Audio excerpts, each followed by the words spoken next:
Hello everyone, the Adventure of Arland banner has now begun, and this is the first really strong banner that we've had in quite a while. This one is quite good. We also have some new traits with this update, some really good recipes. I'll go over all of those. But first off, let's just go to the shop real quick. So we do have, of course, new ticket sets in the shop for the Arland banner. As always, these tickets are limited and only usable on the Alchemist of Arland banner, so, you know, you're going to want to buy them right away, use them. If you do buy them, you can't save them.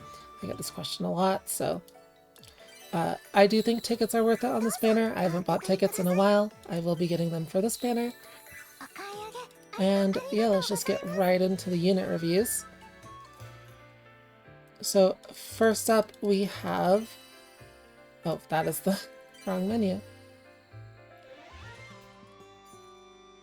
First up, we have the memoria. Very cute memoria. It's not very good. It's made for totooria. It's exactly the same as the Sophie memoria, if you know that one from back when Sophie came out. While equipped to a character with air affinity, when hit by an attack, boosts all ally skill damage by 8% for one turn. This is not particularly good. You can technically stack it up a lot, but it's not very... yeah, it's not good. You can stack it up a lot, but it's just not realistic to stack it up a lot, and the value is really low, right? Only 8%. Like, it does scale with damage buffet, but so do other stronger memoria. The value just isn't high enough. If this was like 20% at max rank, it might be decent, or it would probably be quite good, but... or even like 15%, but 8% is just a bit too low. It is good defensive stats for totooria though. If you need defensive stats, it's just kind of whatever. But yeah, let's get into totooria, the unit everyone has been waiting for. She is an air defender, and she is one in the past that I have stated multiple times that I recommend sparking. And the main reason for this, there's two reasons. One, she's just a very good unit. However, the most important thing, and that's what I'm going to talk about first, is her synthesis gift, the skill power up with amazing colors of red, purple. The reason these colors are so good is because she links to Riven and she links to Christmas Resna. Not only does she link to those two units, starting from now, most of the best catalysts, most of the best materials to use at the end of your synthesis are going to be purple. So she is just completely invaluable for synthesis in the JP meta, and now in the global meta, now that she's here. She won't start being as powerful until next banner, next event with Rose, when we get the purple crit damage mat. But yeah, she's super important. Highly recommend sparking her just because of this. And then on top, she's also a very good unit as well. The main downside of her is that she's not particularly good in, say, Roman Tournament, the ranking event that comes later, but she's very strong generally for dungeons and all sorts of main game content, and also is really important in synthesis and is completely irreplaceable so far on JP for synthesis. So very good unit. And let's get into what she does. So her she is a defender, so she has a taunt passive, and whenever she uses a skill, she heals a little bit, 5% HP, so that's pretty solid for a defender passive. And she also has duplicate warmth, which when she receives a heal, she reduces the damage she receives by 2% for the rest of the fight, and this can stack up to 20%, so it can stack 10 times. It's very easy to get heals stacked up very quickly, especially if you have gear around giving separate heals, so you can get this stacked up super quickly and just have that 20% damage reduction. However, she also has the same type of burst as Roman, where when she bursts, she gives herself another stack of the passive. So as soon as she bursts, she can start healing again and stacking up that passive again for a max of 40% damage reduction, and you can get this stacked up pretty quickly, and it's, you know, permanent, and once you have it, it's unconditional, so really solid damage reduction. Her damage reduction overall is probably not quite as good as Patty, because Patty doesn't have the ramp time. However, her damage reduction is also more conditional. It lasts for fewer turns, but this is still a very good amount of damage reduction. And then the other main part of her kit is that she has area healing and an area skill damage buff. So her skill 2 boosts all allies' magic attack damage by 24% for 1 turn. This is actually stronger than Liddy, and if you have full damage buff A gear on her, this will go up to 60%. So this is actually a bit stronger than Liddy's buff, but it's only magic attack damage, so it will only work for magic attackers like Izana or Ryza. It's not going to work on your Valerias, your Logis, etc. And then when hit by an attack, she will restore all allies' HP by 5% for 2 attacks. So basically, the wording on this is a little weird. Basically what this means is when she uses a skill, she gets a buff, and that buff will last until she's attacked 2 times. And every time she's hit, for those 2 hits, she will heal your entire party for 5%. So it's not a super strong heal, but it is, it is 10% healing for your party. If you have heal traits on her, it's better. And it also heals immediately after being hit. So you can use it when your party's at full HP, then you get hit and with like an AoE or something, and your entire party is immediately healed for 5%, which is really nice. And then say Totooria gets hit by a single target, your entire party is healed by 5% again. So it's pretty good. Another important thing about this skill is it doesn't deal damage. It is a buff skill, which is super important when you have debuffers on your team, such as Valentine Zeska or /Ryza. You really like having characters that don't consume those debuffs, and Totooria is great at that. Her burst as well, it doesn't give the healing thing, but it does give a magic attack damage boost, this at an even higher value at 30%. So that's really nice because you usually don't have to choose between using her burst and using her skill 2 like you do on a lot of other characters, like Liddy, for example. If Liddy's in a bad spot in the timeline, the burst might be kind of bad compared to the healing and the skill damage from skill 2, for example. So that's really nice. And her skill 1 is exactly the same as Sophie's skill 1, which I feel is one of the best skill 1s in the game. Just a massive amount of HP recovery if she is at low HP. So yeah, overall, really, really strong defensive kit, really strong support kit, just making her a really valuable asset to any team that uses magic attackers, which is, any is on a team or most of the meta teams nowadays. So yeah, really, really strong unit. Recommend pulling for her, recommend sparking for her. She's just very good. I will make a video later this week on how to prepare for the Roman tournament. And in it, I'm going to talk about how I personally won't be sparking Totooria, but that's specifically because of weird stuff for Roman tournament. 99% of people should really focus on having Totooria, in my opinion. But if you want to wait for that video, or obviously wait till the end of the event before sparking, because she might come on a daily roll, yeah, there's a few things to consider. But for most people, if you don't get her from your rolls, you should consider sparking. Anyways, next we have Rorolina, and I am on record calling Rorolina bad in the past in my previous video. I will totally own up to that. Nowadays, I don't think she's as bad as I used to. In fact, she is often quite good. There's a few reasons for this, and part of it's kind of a lack of information on my part a few months ago. The reason that I think Rorolina is good nowadays is because of her passive that boosts skill damage by 20% for all allies.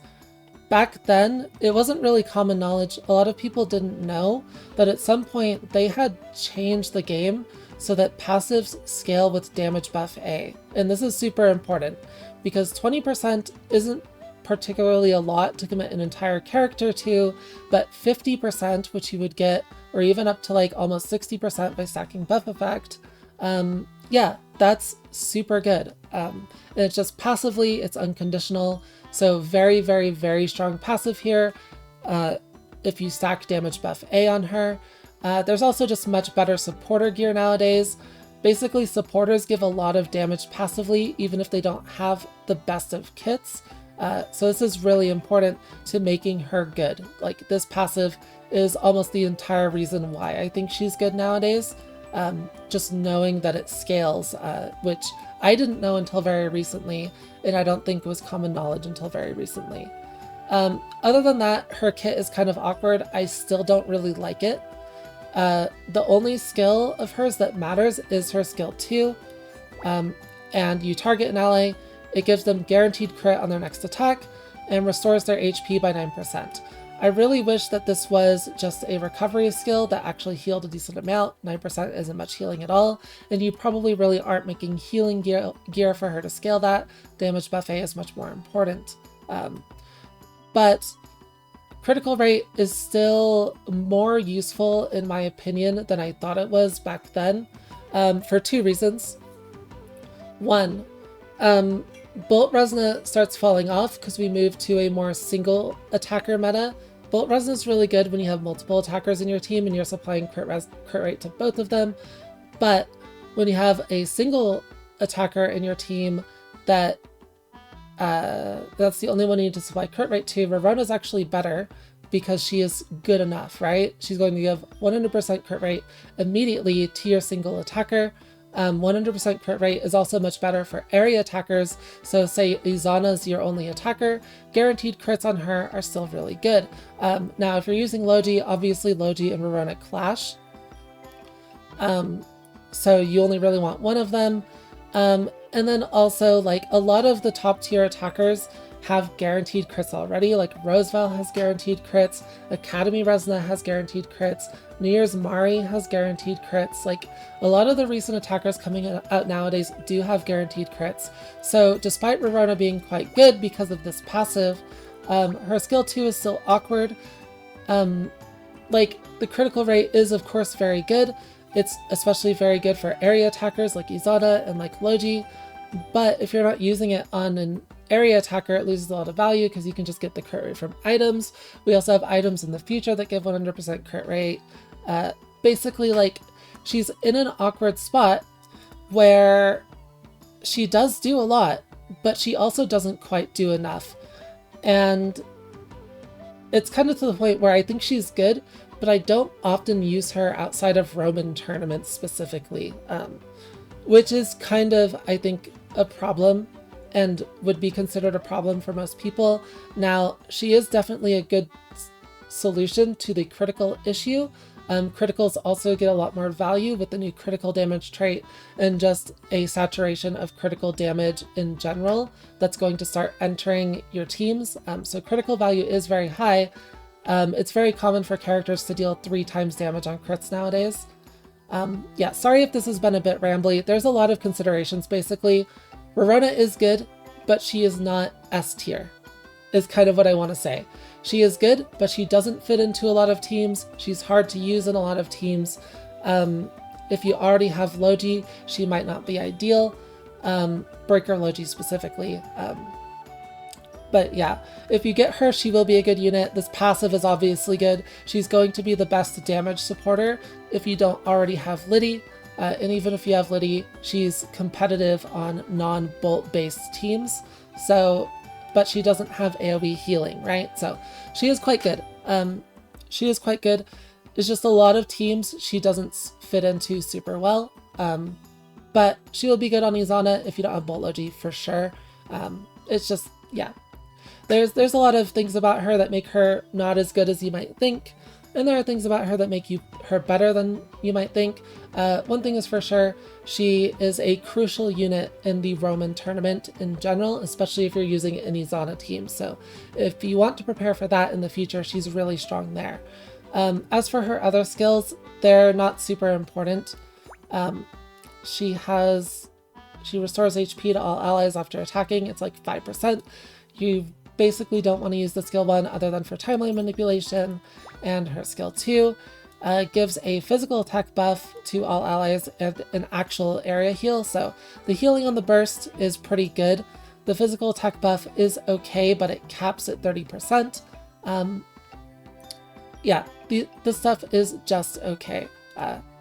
Usually the skill 2 is going to be a bit better than the burst, but the healing on the burst is actually good, which is nice. So that does help her a little bit. Her gift is all recovery boost, so pretty strong.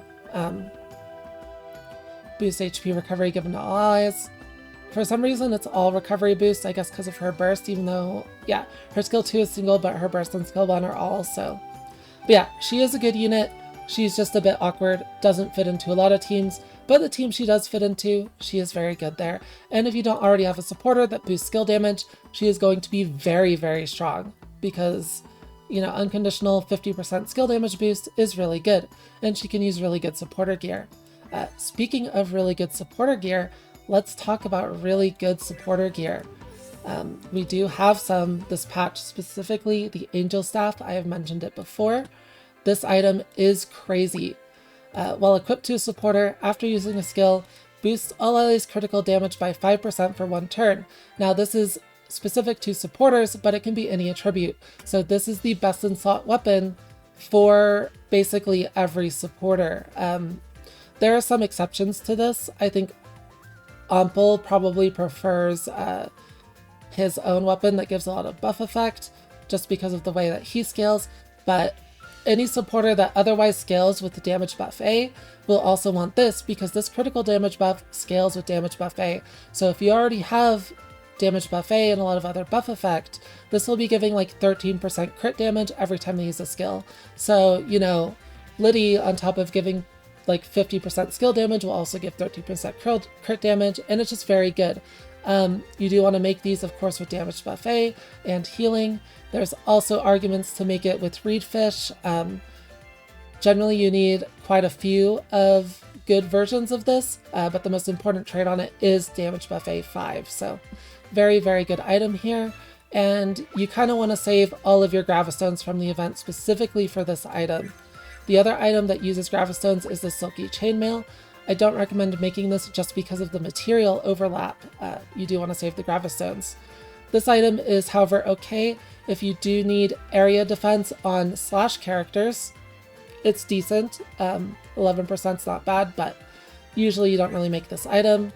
The Victory Charm, while equipped to supporter, boosts all allies' physical attack skill damage by 3%. This is quite a good supporter accessory on physical teams because, once again, this does scale with damage buffet. So the 3% might not seem like a lot, but if you can scale it up to 7 or 8%, it starts mattering, you know, quite a decent amount.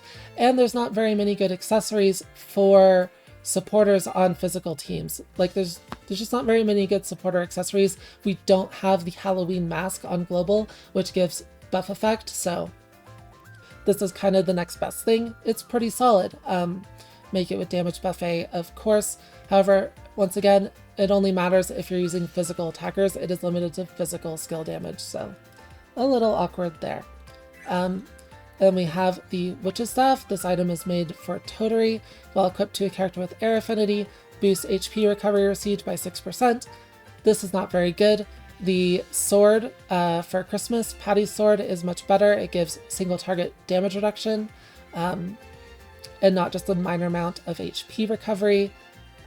There's also a weapon made for her that'll be coming, I believe it was next chapter or the chapter after. So that one will also be pretty good. It's like air defender, reduces damage taken. So yeah, this weapon not particularly good for Totooria. Don't recommend banking it for her. Then we have the Angel Robe. The Angel Robe is not bad. Reduces damage received by 5%, no condition for air characters. So this is quite decent for Totooria. Make it with damage buffet, make it with any sort of damage reduction, make it with AoE healing, stuff like that. I don't know if it's her best, but it is one of her better items, so it's pretty decent for her. I will do a full gear guide for Totooria and rorolina later this week, but this one's quite decent if you do make it for her. So then we also have the Shadow Band. The Shadow Band, while equipped to a character with air affinity at the start of a wave, recovers HP by 5% when hit by an attack for 5 attacks. So this is really solid for getting her damage reduction ramped up quickly because it gives a bunch of separate heals, which are good for stacking up her passive. The main downside to this is it has no speed. No speed is kind of important. You don't really care where she goes as long as she's ahead of your attackers to give them the buff. However, the sooner you can use her skill 2, the sooner you can get that going to start stacking up healing from that. So having this with no speed might be kind of a wash, but it is still quite good for her. So I don't know. It's a little weird. It's not bad at all. The high HP is really nice. It's just there are other options as well. Once again, I'll go over those in the Totooria gearing guide. Now, along with all of these new recipes, all of the materials for them actually have new traits on them. So completely new traits. The Gravistone has burst skill power up, which boosts burst skill power by 30%. So it's a little bit better than generic skill power, but locked only to bursts. We will be getting better materials with this on it in the future. This one you wouldn't use for burst skill power at all, and I don't really recommend using burst skill power in general. It's mostly only good for Roman tournament in my opinion, because otherwise it's too specific. Being locked to bursts makes it feel like kind of a waste most of the time. And then on the Rainbow Fragment, we have the most important new trait, which is critical damage up. It boosts critical damage by a whopping 60%, which is absolutely wild. This trait is huge. It's the best in slot damage trait now. This is the reason why crits go up in value a lot. However, this material, kind of worthless. It's on green. There's not really a good way to get to green with good traits. However, next chapter, we will get a material that has critical damage up in purple. And purple links to Totooria, like I mentioned before. So you won't really start making critical damage gear until next chapter. If you want to, you can make critical damage gear right now with, say, like Corneria, Odelia, Rainbow Fragment. I just don't really recommend it. It's much better to go like Reuben, Totooria, and then the egg we get next chapter with crit damage up. So yeah, cool trait. We're just not really using it yet, but you will be making a lot of gear with it in the future. Of course, if you want to start now, you can. It's just worse. If you don't get Totooria, this will still be fine. Like, there's options for it. And the final one is the Penduluk with received recovery up trait. So this trait's also new. It boosts HP recovery received by 15%. So this goes on the character that you want to be healed. 50% is a little low. It's lower than like the 25% you get from the area recovery given on a healer. And it is additive with all the recovery on the healer, right? So if your healer has like 50% recovery given, this will boost that to 65% total received. It's not going to be 50% given and then another 15% received multiplicatively. As far as I know, that could be wrong, but I'm pretty sure that's how it works. Basically, this trait's kind of worthless. I've never used this before. You're better off giving recovery up, and this just, yeah, I wouldn't use this. It's not very good. So that is all the new materials. Yeah, pretty cool update. Lots of good stuff. Good characters, good trait. Very cool. And let's just get into the wishes. Because I did buy tickets this time, so. One thing to make note of course, is that we don't have the permanent pool update yet. We're still pulling from the base pool. Next banner, you will be able to pull characters up to Christmas Resna, unless they change it for global, which they might because we have an accelerated schedule. But if it's like JP, it will be characters up to Christmas Resna. So Liddy will be in there, Izana will be in there, etc. So despite this being a really high quality banner, we still don't have that update. So it's up to you whether or not you want to sink gems into this. If you're going to pity Totooria anyways, maybe it's better to just save your gems, but both units are very good, so it's not a mistake to spend gems here, basically. Just consider what's coming up next as well. It's a little hard to decide, right? I will only be doing tickets here. Just skip through the bad daily pull and get to the tickets, because my gems are going for Rose. Also, an important thing is that with Rose coming up, we actually have some really, really good memoria that you probably want. And this banner doesn't have good memoria, so it's good to have gems for banners with good memoria because you can't get the memoria otherwise. So yeah, there's a lot of things to think about with this one, but they are super cute. If you get them, obviously you won't regret it. So all right, this pull is looking pretty doomed, isn't it? That's quite unfortunate.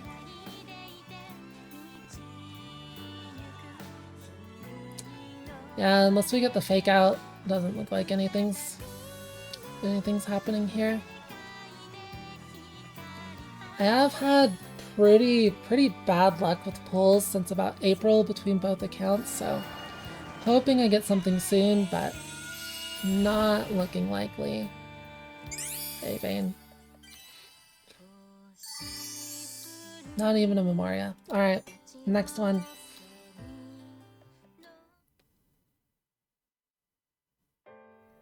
Come on, Rorona. Oh, one wink. Not a good sign.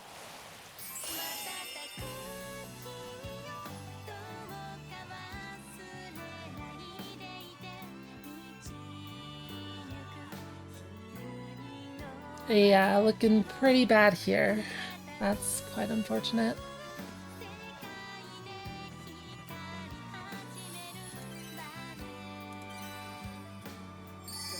Alright, more veins.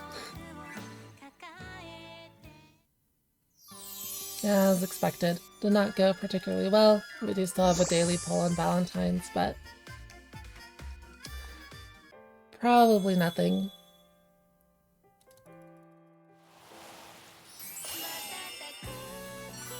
Yep, cool.